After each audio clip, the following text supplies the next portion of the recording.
अशोक, मैं कल ऑफिस में इस्तीफा दे दूंगी। अब मैं नौकरी करके थक चुकी हूँ। ऐसी नौकरी करने का क्या फ़ायदा जो सब आपका फ़ायदा उठाने लगे।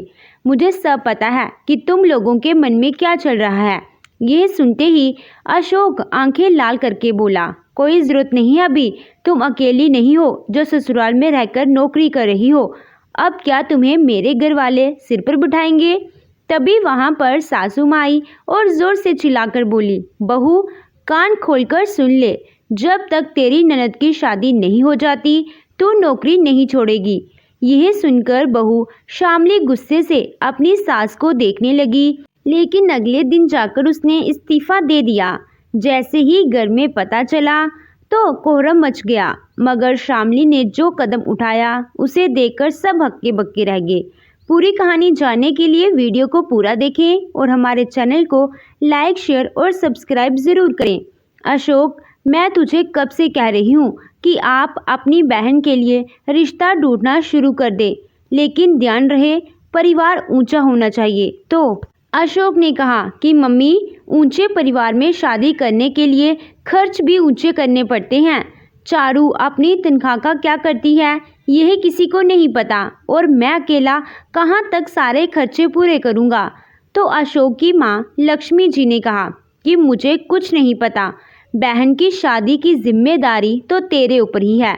अगर पिताजी होते तो वह भी तो ऊंचा खानदान ही देखते। मुझे तेरे से ये उम्मीद नहीं थी कि तू अपनी जिम्मेदारी भूल जाएगा।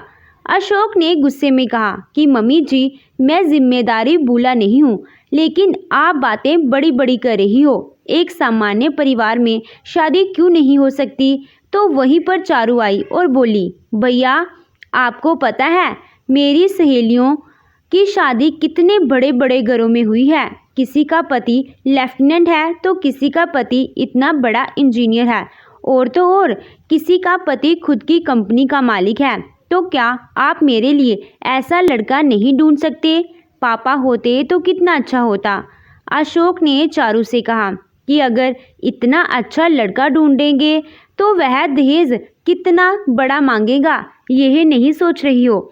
तभी वहां पर अशोक की पत्नी शामली आ गई और फलों की प्लेट रखते हुए बोली, अरे चारू, तुम्हारे भैया सही तो कह रही हैं। समझने की कोशिश करो कि इतने बड़े घर में दहेज भी बड़ा देना पड़ेगा। लक्ष्मी जी ने तुरंत शामली से कहा कि तुम दोनों नौकरी करते हो तो इतना सोचने की क्या बात है। यह सुनकर शामली हक्की बक्की रह गई। उसे मन ही मन बहुत गुस्सा आ रहा था कि वह तो पहले से ही अशोक पर चढ़ा हुआ लोन उतार रही है। उसने तपाक से अपनी सासू माँ से कहा कि माँ जी, आप ऐसी बातें कैसे कर सकती हो। पहले से ही मेरी तनख्वाह में से अशोक पर चढ़े लोन की किस्त जाती है, ऊपर से आप मुझ पर एक और खर्चा बढ़ा रही हो। इतना दबाव आप अपने बेटे पर क्यों नहीं बनाती कि वह कोई बड़ी तनख्वाह वाली नौकरी ढूंढ ले। लक्ष्मी जी ने तुरंत अशोक की तरफ देखा और कहा, यह आइडिया भी अच्छा है अशोक, तू ऐसा कर, कोई और नौकरी ढूंढना शुरू करते हैं जिसमें तनख्वाह ज़्यादा मिले। अशोक की आंखें गुस्से से लाल हो गई और वह चिल्लाता हुआ बोला, शामली, तुम मम्मी के दिमाग में क्या भर रही हो। नौकरी ढूंढना क्या इतना आसान काम होता है। शामली गुस्से में उठकर चली गई और दोनों माँ बेटे आपस में बहस करते रहे। शामली मन ही मन सोच रही थी कि वह इसमें भागीदार नहीं बनेगी। आखिर वह इस घर का कितना खर्च उठाएगी। वह तो अपनी पति से खर्च का 1 रुपया भी नहीं मांगती। शामली ने इस वक्त के लिए खामोश रहना सही समझा, क्योंकि अभी तक कोई लड़का चारू के लिए ढूंढा नहीं गया था। शामली को सुबह सुबह उठकर पहले घर के सारे काम खत्म करने पड़ते थे, क्योंकि चारू तो सोती रहती थी और देर से सोकर उठती थी। अभी तक शामली के दिमाग में सासू माँ की बात घूम रही थी, तो उसने सुबह सुबह अपनी सास से कह दिया कि मम्मी जी, आप जिसकी शादी करने की बात कर रही हैं वह तो बिस्तर पर पड़ी देर तक सोती रहती है। आखिर सोकर कैसे काम चलेगा। ससुराल में जाकर तो बहुत काम करना होता है। मुझे ही देख लीजिए, सुबह सुबह घर का काम करने के बाद मुझे नौकरी पर भी जाना पड़ता है। लक्ष्मी देवी इस बात से बुरी तरह तिल मिला गई और दहाड़कर बोली कि देख बहू, मेरी बेटी के पीछे पड़ने की जरूरत नहीं है। अरे मायके में ही तो आराम के दिन होते हैं और ससुराल में तो काम करना पड़ता है। और यह क्या, तू रोज़ रोज़ मुझे नौकरी का आसान दिखाती रहती है। वह तो मेरी मजबूरी है जो अभी तुझे नौकरी करने के लिए कह रही हूँ। चारू की शादी हो जाए फिर मैं तुझे पूछूंगी भी नहीं। शामली को यह बात सुनकर गुस्सा आ गया। उसने तुरंत कहा, मम्मी जी, घर का काम तो अभी से ही सीखना पड़ेगा। ससुराल में कोई काम नहीं सिखाता है। चारू की शादी हो या ना हो, मैं तो अब भी घर के लिए ही कमाती हूँ। लोन आपके बेटे ने लिया है और किस्त मैं उतार रही हूँ। शामली यह कहकर गुस्से में रसोई में चली गई और टिफ़िन की तैयारी करने लगी। बाहर बैठी लक्ष्मी देवी गुस्से में दांत पीसकर रह गई। शामली ने सोचा कि मैं चुप रहती हूँ, इसीलिए यह लोग मुझे दबाते चले जा रहे हैं, लेकिन अब मैं ऐसा नहीं होने दूंगी। अब मुझे कुछ तो करना पड़ेगा। इस चारू को ठीक नहीं किया तो मेरा नाम भी शामली नहीं। शामली जल्दी से सारी तैयारी करके चली गई और टिफ़िन घर पर भूल गई। सासू माँ ने टिफ़िन खोलकर देखा तो उसमें तो तरह की सब्जियां रखकर वह आग बबूला हो गई और अपने बेटे से जाकर बोली, अरे तेरी बीबी तो बहुत शाहशाह है। यह देख टिफ़िन में कितना सारा खाना लेकर जाती है और दो दो तरह की सब्जी टिफ़िन में ले जाती है। कल तो हमें खर्चों को लेकर इतना ज्ञान दे रही थी, लेकिन इतना खर्चा करते इसको शर्म नहीं आती। आज आ जाए तो इससे पूछना कि इतना खाना किससे पूछकर ले जाती है और जाकर किसको खिलाती है। बात इतनी सी थी, मगर अशोक वो भी गुस्सा आ गया, लेकिन उसको ऑफिस जाना था। लक्ष्मी देवी सारा दिन अपनी बहू को भला बुरा कहती रही और सोचती रही कि आज आने दो, मुझे पता है कि अब इसमें ऑफिस में खाना ऑर्डर करके खाया होगा। हम पर खर्चों की लगाम लगाती है और खुद अंधाधुंध पैसे खर्च करती है। अरे मेरी बेटी की शादी में कुछ दे देगी तो इसका क्या जाएगा। चारू की माँ के गुस्से को हवा दे रही थी। वो भी पूरा दिन अपनी माँ के कान भरती रही। जैसे ही शाम को 6:30 शामली घर में घुसी तो लक्ष्मी देवी जोर से चिल्ला पड़ी, बहू, मुझे सब पता है कि ऑफिस में क्या चल रहा है। तुझे तो घर से कोई मतलब ही नहीं है। यह सुनकर शामली की आंखों में भी गुस्सा नजर आने लगा, मगर वह थकान के कारण सीधी कमरे में चली गई तो लक्ष्मी देवी ने वहां से आवाज लगाकर कहा, अब जाकर चाय बनाएगी या तेरे बाप को बुलाऊं। यह सुनकर तो लक्ष्मी के तन बदन में आग लग गई। वह दंदनाती हुई आई और सासू माँ से बोली, मम्मी जी, अब तो मेरे बाप को बुला लो और खाने के लिए अशोक के बाप को बुला लेना। यह सुनकर तो लक्ष्मी देवी की आंखों में अंगारे फूट पड़े। बहू, तेरी हिम्मत कैसे हुई अपने ससुर जी के बारे में ऐसे शब्द बोलने की। शामली ने गुस्से में कहा कि आप भी तो मेरे स्वर्गवासी पिता के लिए ऐसे शब्द बोल रही हो। जब आपको शर्म नहीं आ रही तो फिर मुझे भी क्यों करनी चाहिए। आपको अपनी जुबान पर लगाम ही नहीं है, जब देखो मेरे पीछे पड़ी रहती हैं।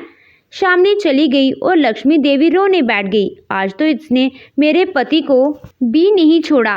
कैसी बहू घर में आ गई है। इसकी नौकरी नहीं होती तो धक्के मार कर घर से बाहर निकाल देती। शामली को अच्छी तरह पता था कि उसकी सास इतनी लालची है और मतलबी है, तभी यह बातें बर्दाश्त कर रही है। मगर खुद लक्ष्मी देवी के शब्द इतने जहरीले होते थे कि शामली के दिल में आग लग जाती थी और वह जवाब दिए बिना नहीं रह पाती थी। लेकिन लक्ष्मी देवी को तो अपनी गलती मंजूर ही नहीं थी। उन्हें सिर्फ अपनी बहू की कमी नजर आती थी। रात को अशोक के आते ही फिर से उन्होंने अपनी राम कहानी शुरू कर दी। बेटा, अब तो तेरे पिताजी के ताने भी मुझे मिलते हैं। तू कोई अच्छी सी नौकरी क्यों नहीं ढूंढ लेता। कम से कम इस कलमुही की बातों तो नहीं सुननी पड़ेंगी। अशोक ने बिना पूरी बात जाने कमरे में जाकर शामली के गाल पर थप्पड़ मार दिया। शामली, तुम मेरी माँ के मुंह क्यों लगती हो और जुबान संभाल कर बात क्यों नहीं करती हो। शामली ने आंख निकालकर गुस्से में कहा कि मैं अपने मरे हुए बाप के लिए नहीं सुन सकती, जैसे कि तुम्हारी माँ तुम्हारे पिताजी के लिए नहीं सुन सकती। मुझे पैसे मांगते समय तो तुम्हारी माँ की जुबान इतनी मीठी हो जाती है, लेकिन गालियाँ देते समय वह बिल्कुल लगाम नहीं लगाती। यह बातें जो तुम्हारी बहन अपने ससुराल में सुनेगी तो तुम लोगों को अकल आएगी। अशोक शामली का चेहरा देखता रह गया और समझ गया कि उसकी माँ ने क्या किया होगा। चारू की हरकतें तो वह पहले से ही जानता था, इसलिए कुछ नहीं बोला और चुपचाप बाथरूम में चला गया। हफ्ते भर घर में शांति रही, क्योंकि अब महीने का अंत आ रहा था और दोनों की तनख्वाह आने का समय भी हो रहा था। यही वह समय होता था जब लक्ष्मी देवी घर में शांति बनाकर रखती थी और किसी से कुछ नहीं कहती थी। एक दिन जैसे ही शाम को अशोक घर पर आया तो लक्ष्मी देवी ने अशोक से कहा कि आज पड़ोस की सरला देवी ने एक बहुत अच्छा रिश्ता बताया है। मुझे तो लड़के का परिवार और लड़का बहुत पसंद है। सरला देवी ने मेरी लड़के की माँ से बात भी करवा दी है। बेटा, बस अब आगे बात बढ़ानी है। यह सुनकर अशोक अपनी माँ को ध्यान से देखने लगा और बोला, वह लड़का करता क्या है? तो लक्ष्मी देवी ने खुश होते हुए कहा कि वह लड़का एक होटल का मालिक है, लेकिन शादी अपनी माँ की मर्जी से करना चाहता है। उन्होंने चारू की फ़ोटो देखी और उनको चारू पसंद है। अब वह मिलना चाहते हैं। रसोई में चाय बना रही शामली तुरंत चाय लेकर बाहर आकर बोली, मम्मी जी, फिर तो चारू से कहिए कि अब घर संभालना सीख ले, सुबह जल्दी सोकर उठना भी शुरू कर दे, नहीं तो ससुराल में बहुत सुनना पड़ेगा। लक्ष्मी देवी ने आंखें निकालकर शामली को देखा और कहा, तू अपना मुंह बंद रखा कर, जब देखो चारू के पीछे पड़ी रहती है। शामली गुस्से में वहां से उठकर चली गई, क्योंकि उसे पता था कि अब यहाँ पर ऐसी बातें होंगी जिनको सुनकर उसको गुस्सा आएगा, लेकिन फिर भी उसके कानों में कुछ ऐसा पहुंच गया जिसे सुनकर उसके होश उड़ गए। लक्ष्मी देवी ने कहा कि अशोक, अपनी बीवी से कहो कि ऑफिस में तनख्वाह बढ़ाने की बात करे और एक लोन का इंतज़ाम कर ले। तू भी एक लोन का इंतज़ाम कर लेना, जिससे चारू की शादी बहुत बढ़िया हो जाएगी। अंदर बैठी शामली यह सुनते ही सन रह गई कि आखिर जिस बहू में ये इतनी कमी निकालते हैं, उससे उम्मीद कितनी बड़ी बड़ी रख रही है। बाहर बैठी अशोक ने कहा कि मम्मी, पहले से एक लोन चल रहा है और कितने लोन मिल पाएंगे? तो लक्ष्मी जी ने कहा कि अरे चिंता मत कर, हम बहू के जेवर चारू को शादी में चढ़ा देंगे। सामान का इंतजाम तुम्हारे लोन से हो जाएगा। उन लोगों की डिमांड एक गाड़ी की है, उसके लिए मैंने कह दिया है कि शादी के बाद दे देंगे। अशोक को यह सुनकर गुस्सा आया और उसने बोला कि मम्मी, आपने इतने बड़े लेन देन की बात कर ली और मुझसे पूछा तक नहीं। उससे लड़के का होटल है भी कि नहीं, अभी तो इंक्वायरी भी नहीं करवाई। लक्ष्मी देवी ने कहा कि वह सब जिम्मेदारी मेरी है, बस तू पैसों का इंतजाम कर ले। बहू के घर से आए इतने सारे गिफ्ट अभी तक पैक रखे हैं, उनको भी चारू को दे देंगे। शामली यह सारी बातें अब कान लगाकर सुन रही थी और सुन सुनकर उसके अंदर ज्वालामुखी फटने को तैयार था। लक्ष्मी देवी नाम अशोक से कहा कि बस तू अपनी महारानी से बात कर ले, क्योंकि उससे बात करना मेरे बस की बात नहीं है। उसे तो अपनी ननद की शादी की फिक्र ही नहीं है। अशोक भी शामली से बात नहीं करना चाहता था, इसीलिए वह चुपचाप कमरे में जाकर बैठ गया और शामली से कुछ नहीं कहा। मगर शामली ने कहा, अशोक, मैं कल ऑफिस में इस्तीफ़ा दे दूंगी। मैं अब नौकरी करके थक चुकी हूँ। ऐसी नौकरी करने का क्या फ़ायदा जो सब आपका फ़ायदा उठाने लगे। मुझे सब पता है कि तुम लोगों के मन में क्या चल रहा है। यह सुनते ही अशोक आंखें लाल करके बोला, कोई ज़रूरत नहीं है, अभी तुम अकेली नहीं हो जो ससुराल में रहकर नौकरी कर रही हो। अब क्या तुम्हें मेरे घर वाले सिर पर बिठाएंगे? तभी वहाँ पर सासू माँ आई और ज़ोर से चिल्लाकर बोली, बहू, कान खोलकर सुन ले, जब तक तेरी ननद की शादी नहीं हो जाती तो नौकरी नहीं छोड़ेगी। यह मेरा आखिरी फैसला है। यह सुनकर बहू शामली गुस्से से अपनी सास को देखने लगी और जोर से चिल्लाकर बोली, बहू के मायके का सामान ननद को देने की बात हो रही है, यहाँ तक कि आप मेरे जेवर भी चारू को देने की बात कर रही हो। अरे, आपको तो शर्म आनी चाहिए। अगर आपकी इतनी हैसियत नहीं है तो इतनी बड़े खानदान का लड़का क्यों देखा है?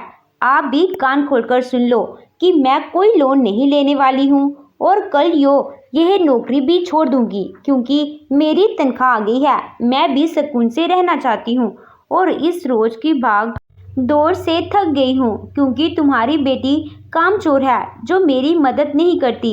लक्ष्मी देवी ने तुरंत चिल्लाकर कहा कि बहू, जुबान संभाल कर बात करो, तुझे लोन भी लेना पड़ेगा और नौकरी भी नहीं छोड़ेगी।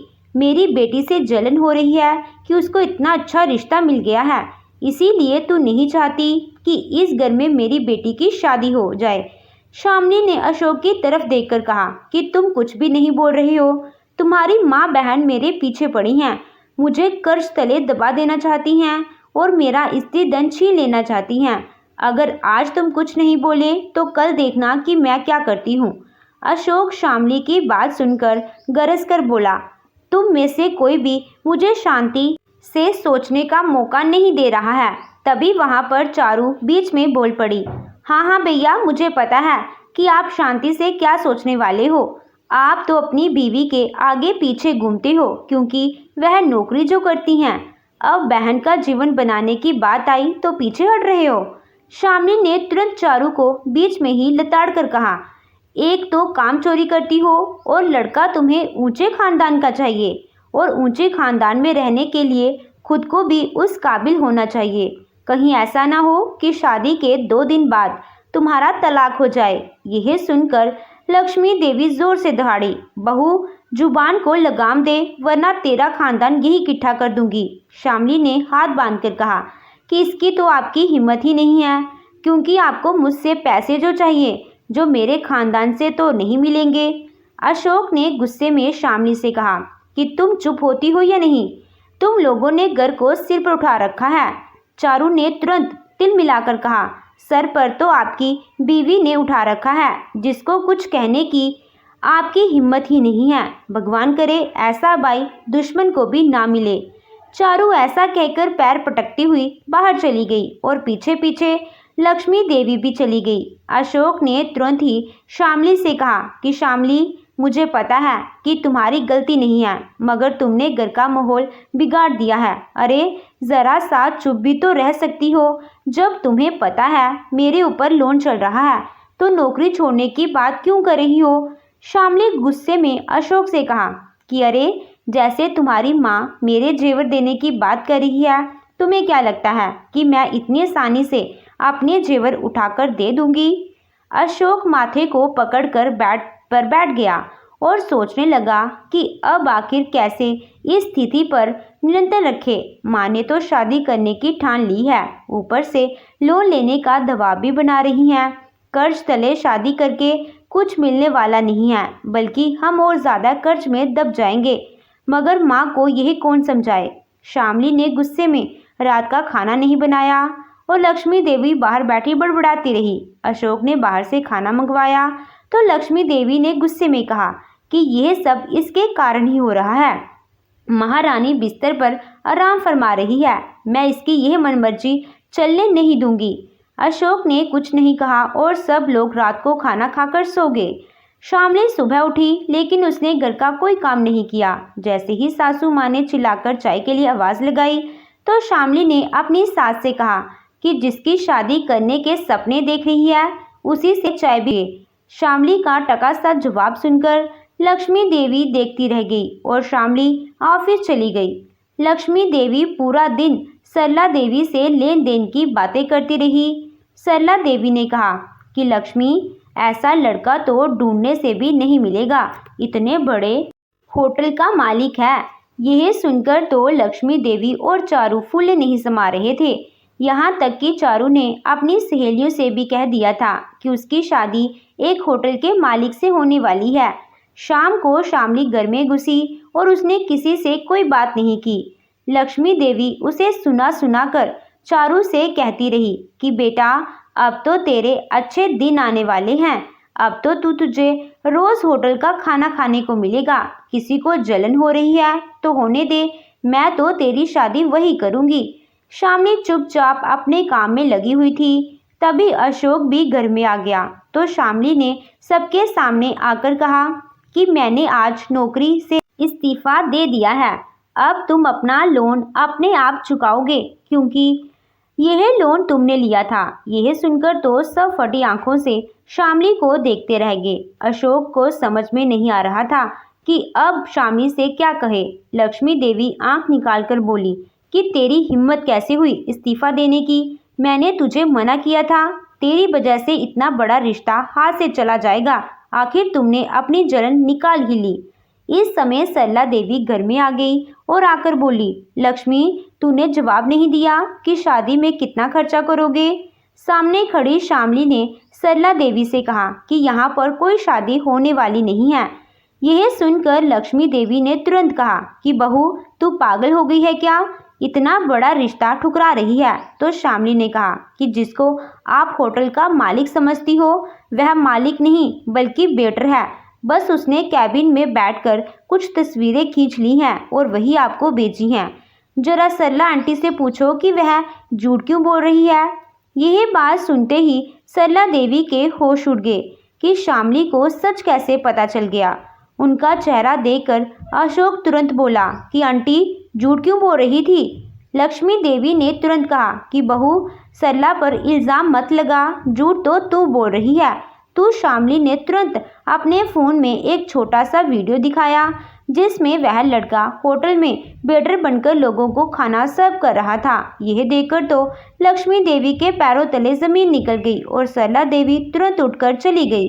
अशोक ने माथे पर हाथ रख लिया और अपनी माँ से बोला कि माँ, हमारे साथ धोखा होने वाला था जिसके कारण हम कर्ज में दबने वाले थे। शामली के कारण हम बच गए हैं। तो शामली ने कहा कि आज मेरी सहेली का जन्मदिन था, वह मुझे एक होटल में लेकर गई। वही मैं इस लड़के को देखा और पहचान लिया क्योंकि उस दिन मैंने टेबल पर रखी इस लड़के की फ़ोटो देख ली थी। चारू और लक्ष्मी देवी के मुंह पर तो जैसे ताला लग गया था। तब अशोक ने अपनी माँ से कहा कि माँ, आपके कारण शामली ने गुस्से में नौकरी छोड़ दी। तो लक्ष्मी देवी की आंखों में आंसू आ गए और वह बोली कि हाँ, यह सब मेरे कारण हुआ है, बल्कि इसने तो चारू को बचा लिया। अब तुझ पर सारा बोझ आ जाएगा। मुझे तो फिक्र हो रही है। धोखे से तो बच गए, मगर इतने बड़े कर्जे से कैसे बचेंगे। अब तो हम भूखे मर जाएंगे। तब शामली चुपचाप अंदर चली गई और अशोक भी उसके पीछे पीछे चला गया। शामली ने अशोक को परेशान देखकर कहा कि मैं नौकरी नहीं छोड़ी है क्योंकि मैं तुम्हारा साथ देना चाहती हूँ, मगर मम्मी जी के लालच को हवा देना नहीं चाहती, इसीलिए उनसे ऐसा कह दिया। मगर आज अच्छा हुआ जो इस लड़के का सच मुझे पता चल गया, वरना कर्ज भी हो जाता और चारू की ज़िंदगी भी खराब हो जाती। अशोक ने तुरंत शामली से सॉरी कहा कि मैं तुम पर इतनी इल्ज़ाम लगाए और भरोसा नहीं किया। सास और ननद तो अब शामली से नज़र मिलाने लायक ही नहीं बची थी। शामली पहले की तरह ऑफिस जाती रही और अशोक का साथ देती रही, मगर अब लक्ष्मी देवी की हिम्मत शामली से कुछ कहने की नहीं होती थी। तो दोस्तों, आपको ये कहानी कैसी लगी कमेंट करके हमें अपनी राय ज़रूर बताइएगा। कहानी अच्छी लगी हो तो वीडियो को लाइक कीजिएगा। चैनल पे नए हो तो चैनल को ज़रूर सब्सक्राइब कीजिएगा। Thank you.